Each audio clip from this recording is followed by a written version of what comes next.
Большое количество машин – проблема не только больших городов. Акция «Чистый город» состоялась в Камрате. Власти призвали поддержать акцию и отказаться от автомобиля хотя бы на один день. Отказаться от машин и прогуляться пешком по свежему воздуху. Акция, которая проводится в городе уже на протяжении 7 лет, была нацелена на привлечение внимания к решению экологической проблемы – снижению уровня загрязнения воздуха выхлопными газами автомобилей. Горожане откликнулись. Для всех, кто пришел в центр города, были организованы развлекательные программы, конкурсы, спортивные состязания. Праздник проводит Приморье в связи с тем, что сегодняшний день очень много автомобилей. Природа портится и загрязняется, и решили провести день без автомобилиста. Провели соревнования по легкой атлетике, по пионерболу, также провели соревнования по туризму, по технике туризму.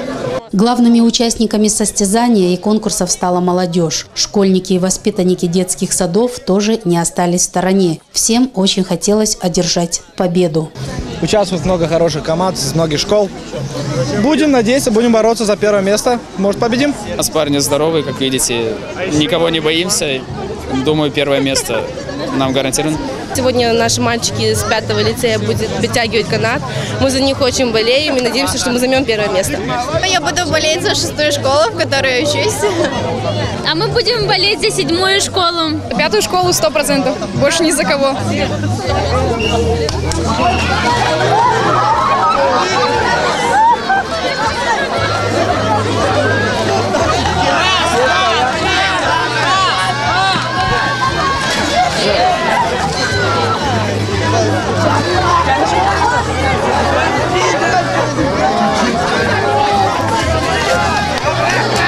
Как бы не хотели хвастаться, но мы 9 класс, там 12-й. Как? Перетянули, конечно. Охрану общественного порядка в этот день обеспечивали сотрудники городского отдела полиции. По их словам, день прошел без каких-либо нарушений. Организовали перекрытие проезжей части по улице Ленина, по улице Третьякова. Также обеспечивали охрану общественного порядка при проведении данного мероприятия. Считаю, что мероприятие прошло прекрасно, без каких-либо эксцессов. Охрана общественного порядка не была нарушена. Праздник удался. День без автомобиля прошел успешно и в очередной раз привлек внимание горожан к проблеме выбросов и загрязнению воздуха. Как оказалось, для хороших результатов потребовалось сделать не так уж и много.